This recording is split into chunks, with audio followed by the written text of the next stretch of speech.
was disappointed the other day.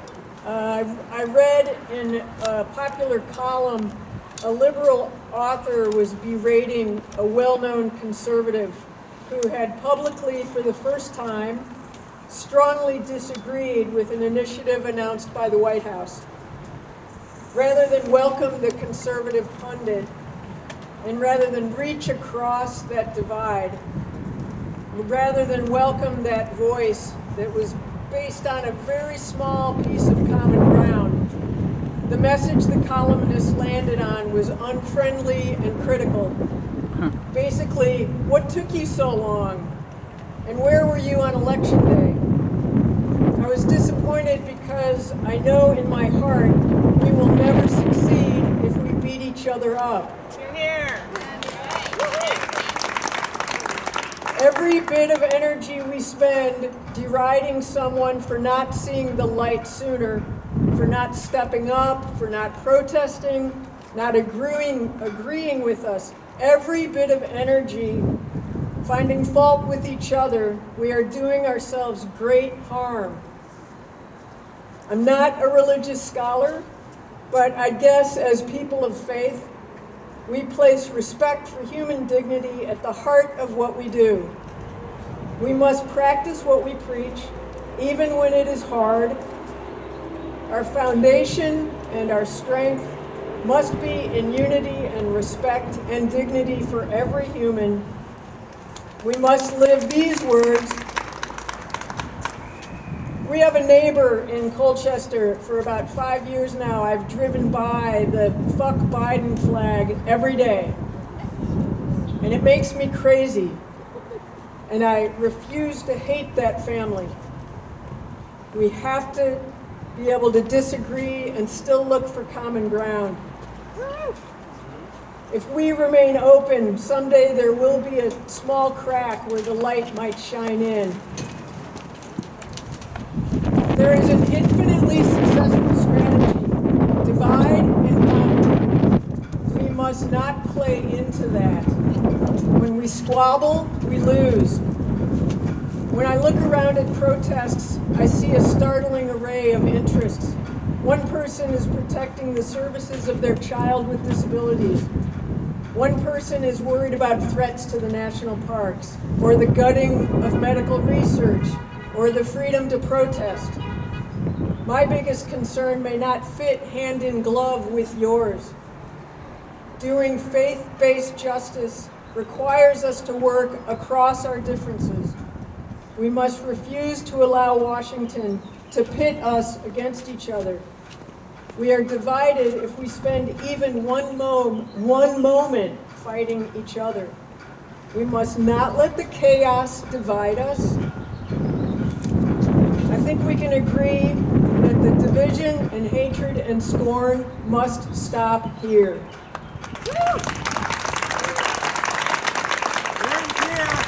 The dehumanizing policies must stop here.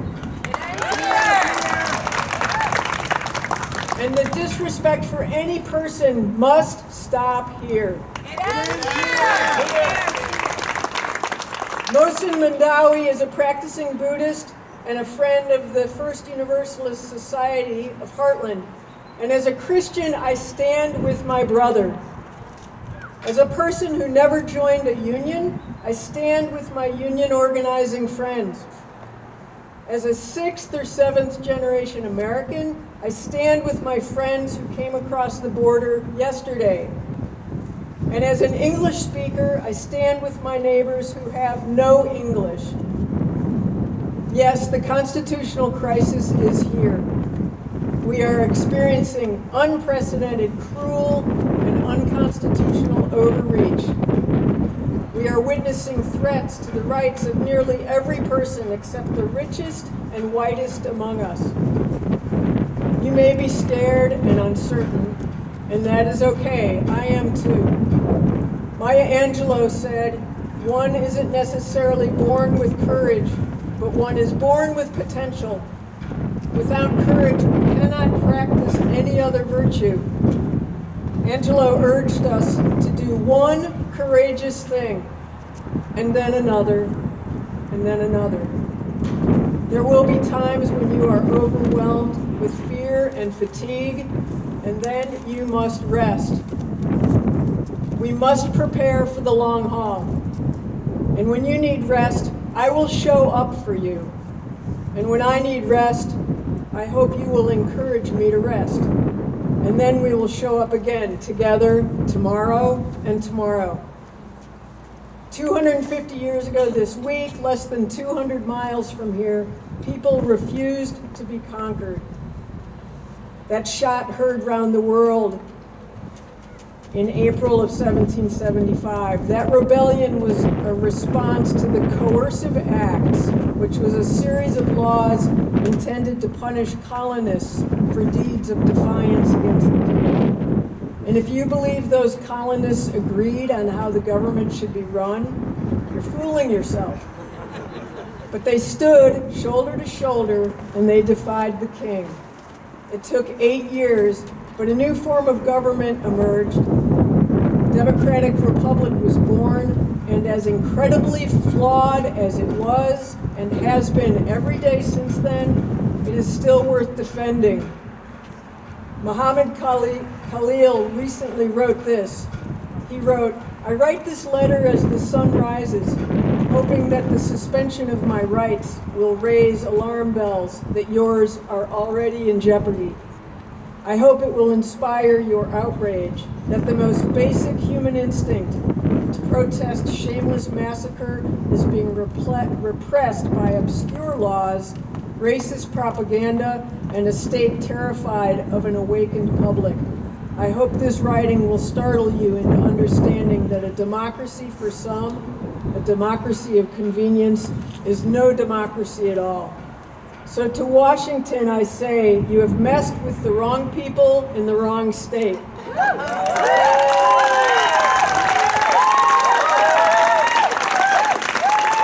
We must stand together and say, it ends here. We must stand together and say, if they come for one of us, they come for all of us.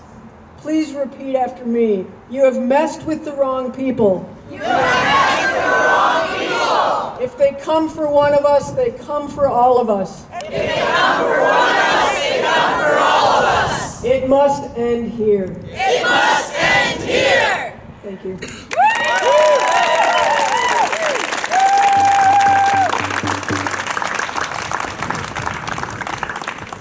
Good morning, everyone, and thank you for being here. I'm Christine Hultquist.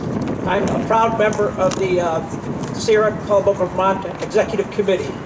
And I'm here today to talk to you about the struggles that we face in terms of our environmental future, which I'm sure you all are here concerned about.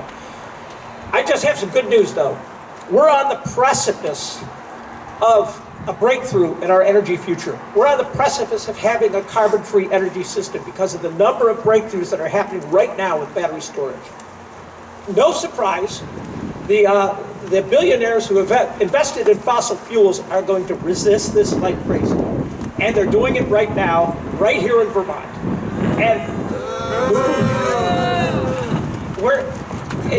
But we're not going to let this happen. And the Sierra Club and the other organizations that are here today are here to ask you to reach out to your representatives and say you want to be part of this conversation. There are forces at work right now within this building trying to pull back the hard-fought climate actions that we fought so long for right now. And we're not going to let that happen. So I'm the MC for this event. We're going to have a lightning round of speakers because we also want to respect Moshe Madawi and provide time for that. So I'll introduce the first speaker, which is Rebecca White here.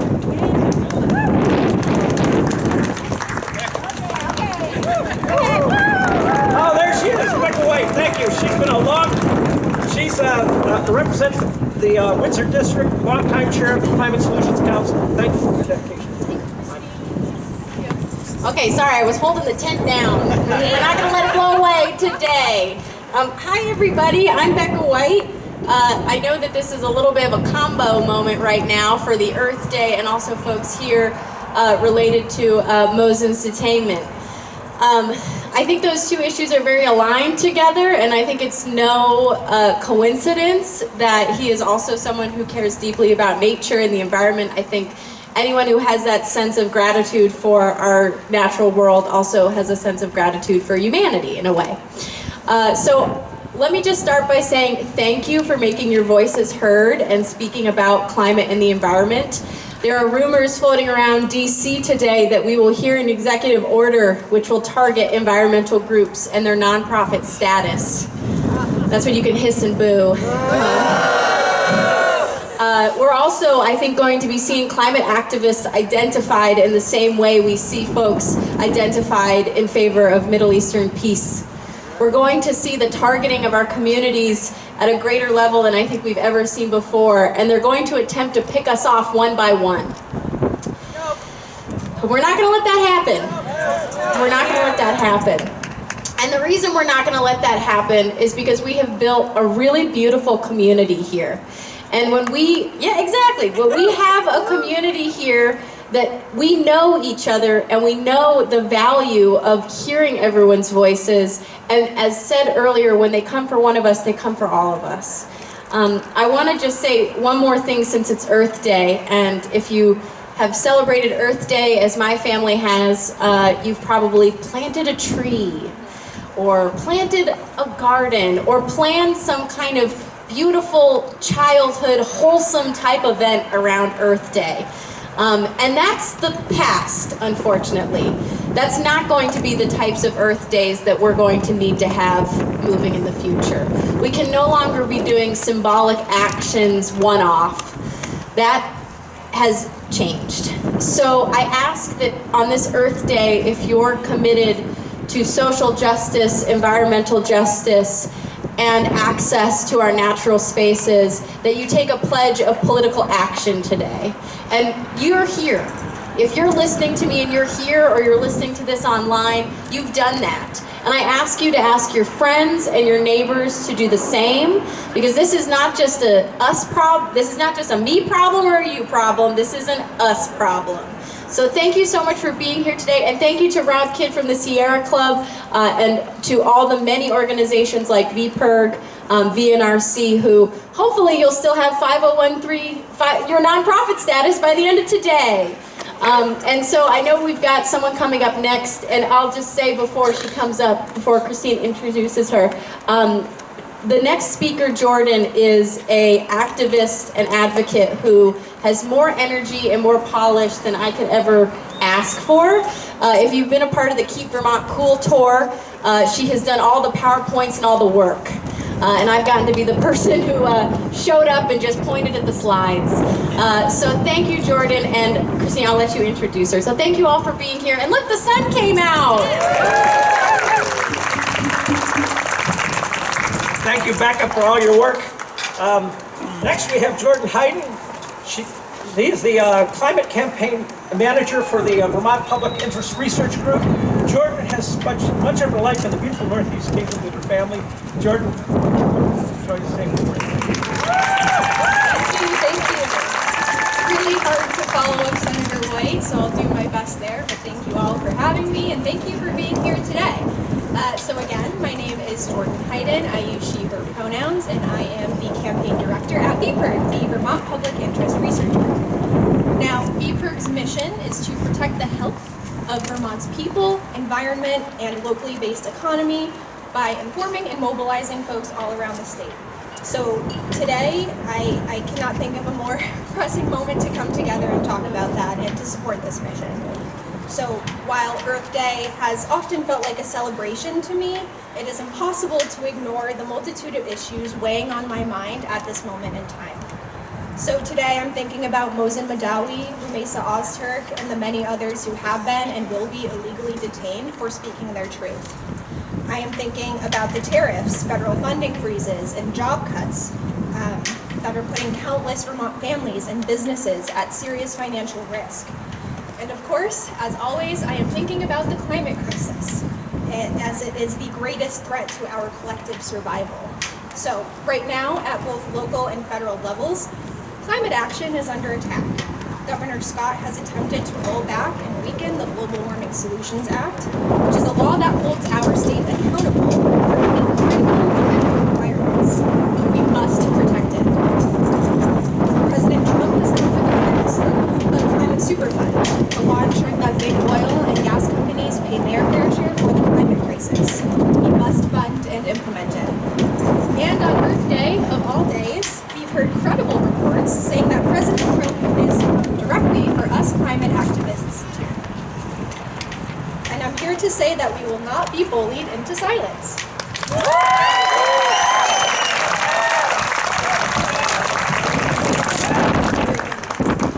But I am here today to urge our elected leaders to stand firmly against local and federal opposition to this essential work on climate, and to answer the calls of thousands of Vermonters desperate for real, measurable change. And of course, I'm urging all of you to do that work with me. So on this Earth Day, and in the challenging months ahead, let's keep reaching out to our legislators and their communities, protesting for stay climate and getting hope. I know hope exists for me as long as I can continue to do this work with all of you. So let's keep going together. Thank you so much. Happy Earth Day.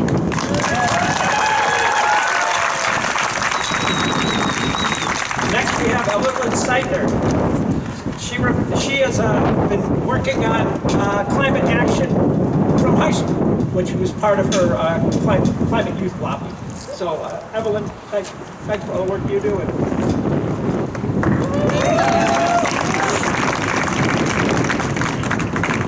Hi everyone, thank you for being here today. My name is Evelyn Seidner, and I'm an organizer for the Vermont Conservation Voters. Since 1982, VCV has been working to elect climate champions to public office and hold our elected officials accountable. This work has never been more important. Since the election, Trump's attacks on our democracy and environment threaten to undermine and dismantle our Constitution. Trump wants to run this country with and for his wealthiest friends. Our rights to free speech, due process, access to voting, and our ability to fight the climate crisis are all under attack. We can no longer take rule of law for granted. The federal administration is working to strip environmental protections. The EPA has been compromised.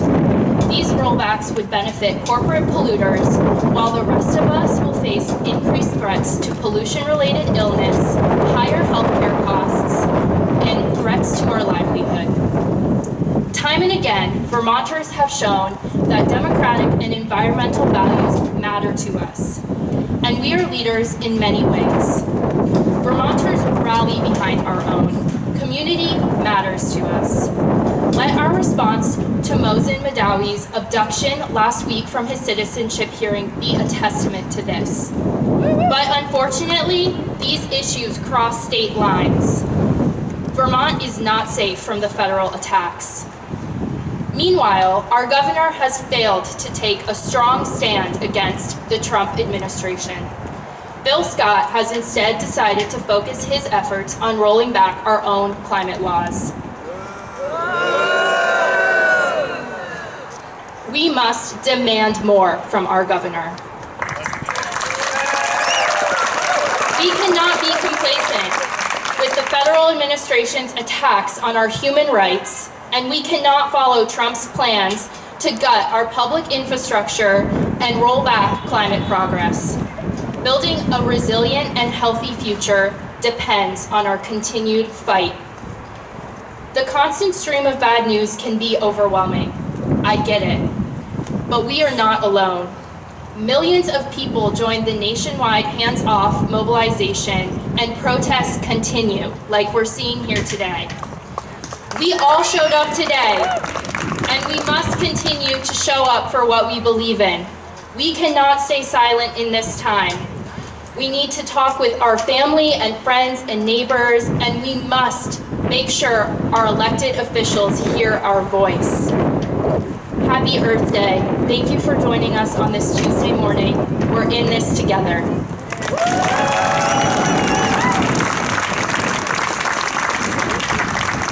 Next, we're going to hear from Ethan Hitch. He's the policy advisor for the great Bernie Sanders. Let's hear it for Bernie Sanders.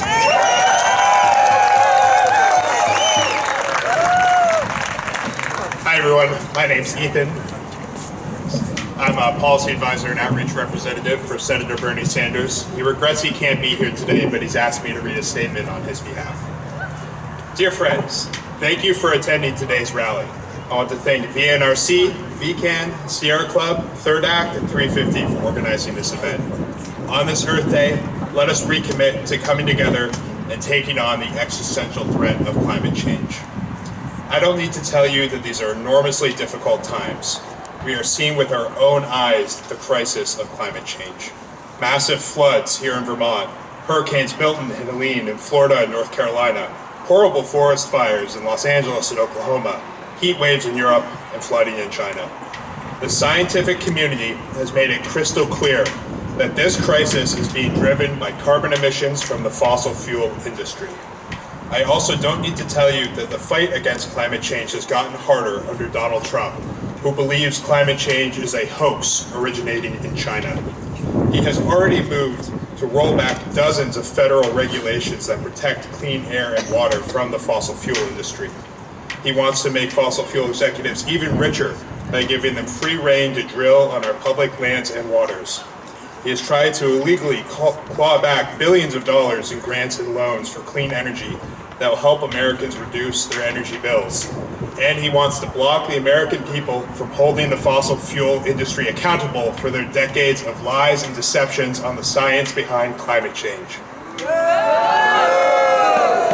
I am pleased to tell you we have made some progress in the fight over the past 4 years, including an unprecedented $7 billion Solar for All program that I secured in the Inflation Reduction Act that will bring more than $62 million into Vermont to help working families cover the cost of installing solar rooftops or participating in community-based solar projects. I will continue to make sure this funding gets put to work as quickly as possible to help Vermonters reduce their carbon emissions and their electric bills. I will also continue to work with progressive colleagues in Congress in as many ways as possible to combat the existential threat of climate change and to stop Trump as he tries to sacrifice our planet to put money in the pockets of his fossil fuel billionaire friends. We have got to have the courage to stand up to the polluters, to the people who are destroying this planet, and rally the American people around an agenda that says, yes, we are going to cut carbon emissions. We are going to transform our energy system away from fossil fuels to energy efficiency and sustainable energy. And by the way, when we do that, we not only slow down climate change, we create millions of good paying jobs. The future of our planet depends on our success. Thank you.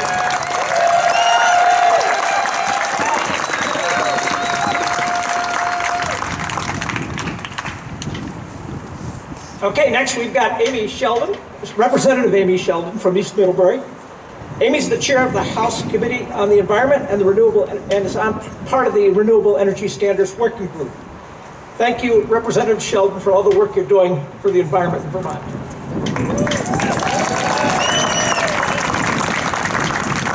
Good morning.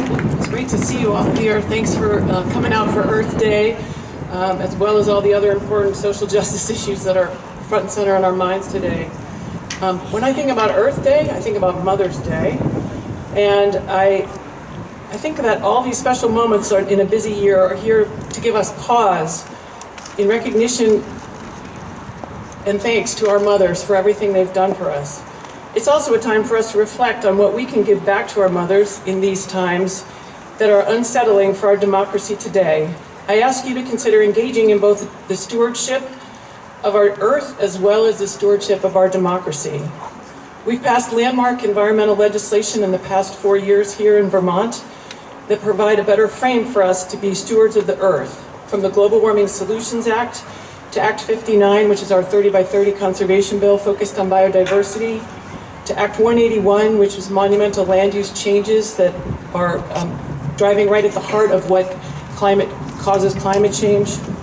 So today I ask you to consider how you can exercise the democratic engagement that these laws provide, and also provide your engagement in making sure they're administered in a way that fulfills their mission. The Climate Council has many opportunities that people can engage in, and their voices can be heard. Act 59 is in its second year of implementation, beginning a statewide planning process. with lots of opportunities for public engagement. And finally, the same with our Land Use Review Board and the work they're doing to implement important changes to how we relate to our lands. So on this one day, where we could acknowledge and celebrate the importance of our Mother Earth, please make a plan for how you'll engage in caring for her and our democracy throughout the year. Thank you all for being here today, and happy Earth Day.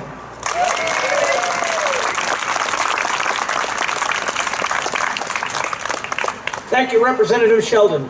Next, we have David McColgan. David is with Third Act Vermont. Third Act has been doing active work in terms of decarbonizing our investment portfolio. It's very important to get the fossil fuel investments out of Vermont. Thank you, David. Thank you. Happy Earth Day. I'm with Third Act Vermont. We're a nationwide organization of seniors fighting for our democracy and for climate justice. We stand together with and shoulder to shoulder with all of those who are opposing the illegal kidnappings and abductions of people off the streets by ICE officials who are seeking to suppress First Amendment rights. We stand together in opposition to those actions. These actions are closely related to climate action issues. As seniors, we in particular are particularly affected by climate change. It's much harder for us to escape from flooding rivers or raging forest fires. Many of us are living on fixed incomes, and it's much harder for us to move as climate change threatens where we live or to recover when floods destroy our homes. Most important, as parents and grandparents, we care deeply about the climate we are leaving for our grandchildren. Today on Earth Day, we have a very simple message for our legislators. Don't roll back our climate legislation. Don't roll back the Global Warming Solutions Act, the Renewable Energy Standard, the Superfund. We cannot afford to wait to address climate change, which is causing worse disasters each year in Vermont and throughout the country. For these reasons, we oppose Governor Scott's omnibus climate bill, which calls for rollbacks and cutbacks and procrastination on addressing climate change. Vermont historically has been a leader among states on key issues like gay marriage, the Superfund bill. Vermont must continue to be a leader in addressing climate change. Just last year was the warmest year on record, and just this last March was the warmest month on record. If anything, we need to accelerate our efforts to address climate change. So we're here today to tell Governor Scott and the legislature that climate change is an immediate crisis that must be addressed now. Later will be too late. Thank you.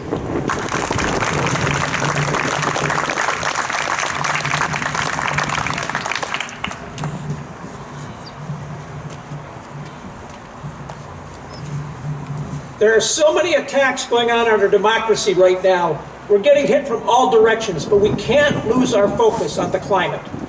It continues to be one of, well, I'd like to say it continues to be one of the most important issues besides our democracy as we move forward. But we don't want to lose focus on this. We don't want to roll things back. And Rob Kidd will tell you what to do next. Rob, he's our leader here with the Sierra Club of Vermont and a longtime Vermont activist.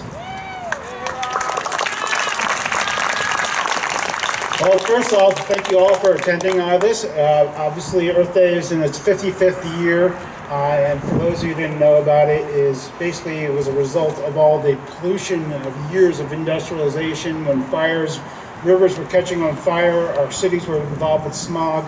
So people responded to that, and we can respond to now the crisis of today. I am so thankful for all the people who showed up for the Maui motion. I'm sorry I butchered that name, but I'm grateful for those people who attended for that. But for today, on Earth Day, what we're asking is, we have a little postcard here. Go up to our little tent there, fill out a postcard, and address it to your legislator with whatever message. No climate rollbacks? Do you want climate rollbacks? No. Good. I don't want climate rollbacks. Protect Act 250? Yeah. John Groveman up there wants you to protect Act 250.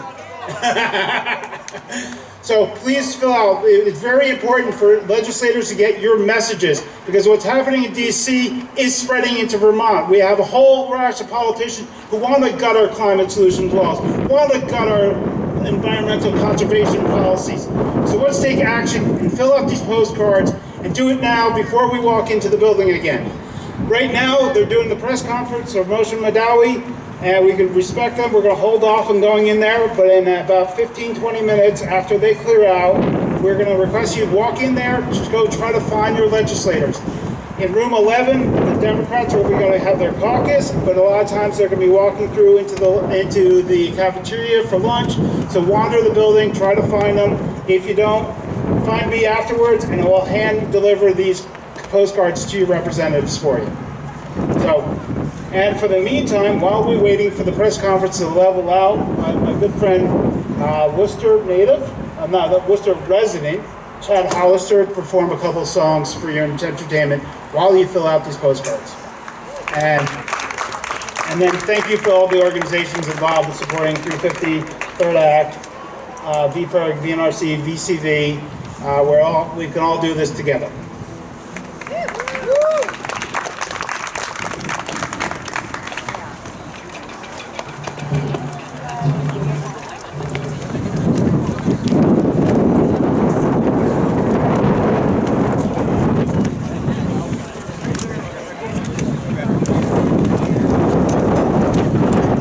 How's it going, Jack?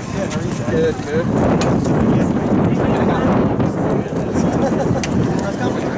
Yeah, it was good.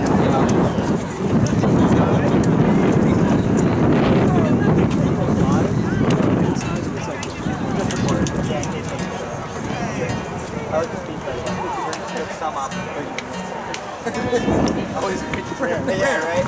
It works.